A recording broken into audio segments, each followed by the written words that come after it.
માતા પિતા વગરની દીકરીનું શરદી ખાંસીની સિરપ પીવડાવતા મોત થયાના પરિવારના આક્ષેપ। 5 વર્ષની દીકરી ધ્યાની ઠક્કર વડોદરા ખાતે પોતાના દાદા દાદી સાથે રહેતી હતી। દીકરીના પિતરાઈ કાકા મેડિકલ શોપમાંથી શરદી ખાંસીની સિરપ લાવી પીવડાવી હોવાના પરિવારના આક્ષેપો। બનાવના પગલે બી ડિવિઝન એસીપી કવા ગોત્રી હોસ્પિટલના પોસ્ટમોર્ટમ રૂમ ખાતે પહોંચી સમગ્ર ઘટનાની માહિતી મેળવી હતી। મૃતક દીકરીના માસીએ દીકરી સાથે કંઈ અદગજુત બન્યું હોવાના કર્યા આક્ષેપો। દીકરીના મોતનું કારણ પોલીસ તપાસ અને પોસ્ટમોર્ટમ રિપોર્ટ બાદ જ સામે આવશે। શું ફોન આવ્યો હતો અને શું છે આખી સમગ્ર હકીકત? સવારે 8 વાગ્યાની આસપાસ એ જે બેબી એક્સપાયર થઈ ગઈ છે ધ્યાની, એના ફોઈનો ફોન આવ્યો કે તમે જલ્દી આવો વડોદરા, એમ કે એ સિરિયસ છે ધ્યાની।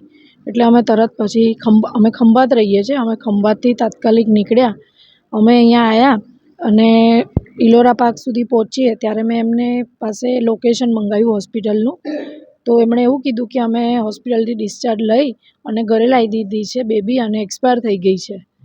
એટલે પછી અમે એમને પૂછ્યું કે શું કારણ હતું, શાના લીધે આટલું હરતી ફરતી છોકરી, મેં વિડીયો કોલમાં વાત કરેલી એની જોડે, તો એ અચાનક એનું મરણ કેમનું થાય, એ સવાલ તો થાય જ ને એમ।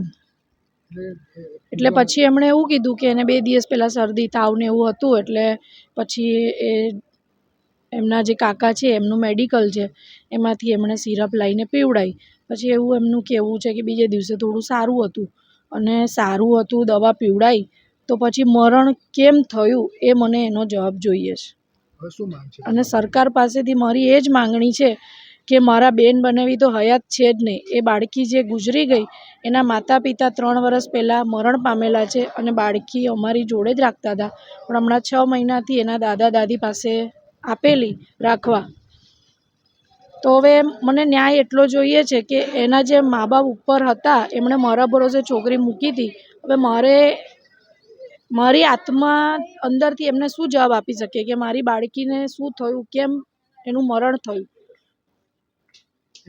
બાળકી જે છે એના માતા પિતાની કોઈ વસિયત કે મિલકત એવું કંઈ હતું? હા, એ ઘર છે અહીંયા, એ ગોત્રીમાં છે એક ઘર, એક વાડીમાં છે અને બીજી બધી પ્રોપર્ટી હતી મારા બનેવીની, ગાડી હતી, બધો ઘરનો સામાન હતો, બાઇક હતું, એ બધું તો એ લોકોએ બધું વેચીને એમની રીતે જે વહીવટ કર્યો હોય એમાં અમે ઇન્ટરફિયર કરતા જ નથી, એમને પૂછતા જ નથી અમે કે શું કર્યું શું નહીં। અમારે તો બસ ધ્યેય એટલો જ છે કે અમે આ 2 છોકરીને મોટી કરીને એમનું ભવિષ્ય ઉજ્જવળ કરીએ। એક બેબી તો મારી પાસે જ હતી, એ 8 વર્ષની છે પીહુ ઠક્કર, અને જે ધ્યાની જે ગુજરી ગઈ છે એ બેબી અહીં વડોદરાથી એ 6-8 મહિનાથી જ અહીંયા હતી, બાકી અમે જ રાખતા હતા એને એના માતા પિતાના મૃત્યુ પછી। શું નામ તમારું? મારું નામ રૂપલબેન પટેલ છે। હું દીકરીના માસી થઉં અને હું ખંભાત રહું છું। હું પોતે શિક્ષિકા છું અને આ છોકરીઓ બંને મારી જે સ્કૂલ હું જોબ કરું છું ત્યાં જ બંને ભણતી હતી। બાળકીને કોઈ પોઈઝન પીવડાવ્યું હોય એવા પરિવારના આક્ષેપો છે। આપ બી અહીંયા આવ્યા છો, પોસ્ટમોર્ટમ રૂમ જ ચાલી રહી તપાસ, શું છે સમગ્ર હકીકત?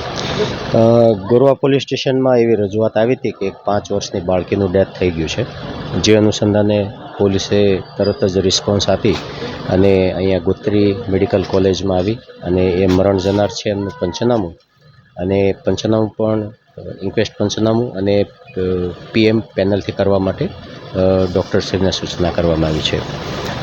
એમના મરણ જનાર છે એમના માસી તરફથી આક્ષેપો હતા કે કંઈક ખોટું થયું છે, પણ રાઇટ નાઉ અત્યારે વિષય એવો છે કે પંચનામું કર્યા પછી એમનું PM થશે, PMમાં પેનલથી થશે અને વિશેરા પણ લેવામાં આવશે અને ફોરેન્સિક રિપોર્ટ આવ્યા પછી એમાં આપણે કંઈક વિવરણ ઉપર આવી શકીએ। આક્ષેપો એવા હતા કે ભાઈ એમનું આવી રીતે કંઈક સિરપ પીવડાવવાથી, પણ હકીકત એવી છે એમના દાદા, મરણ જનારના દાદા અને દાદીની રજૂઆત અનુસંધાને કે એમને 17 તારીખે મેડિકલી કંઈક ઇમરજન્સી થઈ હશે, શરીરમાં તાવ અને કળતર ને કફ જેવું છે, તો મરણ જનારના કાકાનો પોતાનો મેડિકલ છે તો ત્યાંથી એમને સિરપ લાવી અને પીવડાવ્યું છે। બીજે દિવસે બાળકી તંદુરસ્ત અને સારી જ દેખાય છે। એમના ઘરના મેમ્બર સાથે એ બારે ફરવા પણ ગયેલી હતી, પણ ગઈ રાત્રે અચાનક જ કંઈક થોડીક તબિયત બગડી ગઈ છે, એટલે પ્રથમ ત્યાં છાણી દવાખાને લઈ ગયા છે, તો ત્યાંથી પ્રોપર નહીં લાગ્યું હોય તો પછી કાશીબામાં જવા માટે ત્યાંના ડૉક્ટરોએ એપ્રોચ કર્યો અને ત્યાંથી મરણ ગયાનું જાહેર થવાથી અહીંયા ગોત્રી મેડિકલ કોલેજ લઈ આવેલા છે. કઈ સિરપ હતી? શરદી ખાંસીની હતી, ફીવરની હતી? એ દિશામાં આપણે કોઈ તપાસ કરી? હા, શરદી ખાંસીની સિરપ હતી અને પોલીસ દ્વારા કબજે લેવામાં આવેલી શરદી ખાંસીની સિરપ બાળકીને કોણે પીવડાવી હતી? છે. એમના દાદા દાદી સાથે રહે છે, લાવી આપી હતી એમના દીકરીના અંકલે. એટલે બટ ઓબ્વિયસ છે, દાદા દાદી સાથે રહેતા હોય તો મેડિકલી ટ્રીટમેન્ટ તો એમના દ્વારા જ થઈ હોય.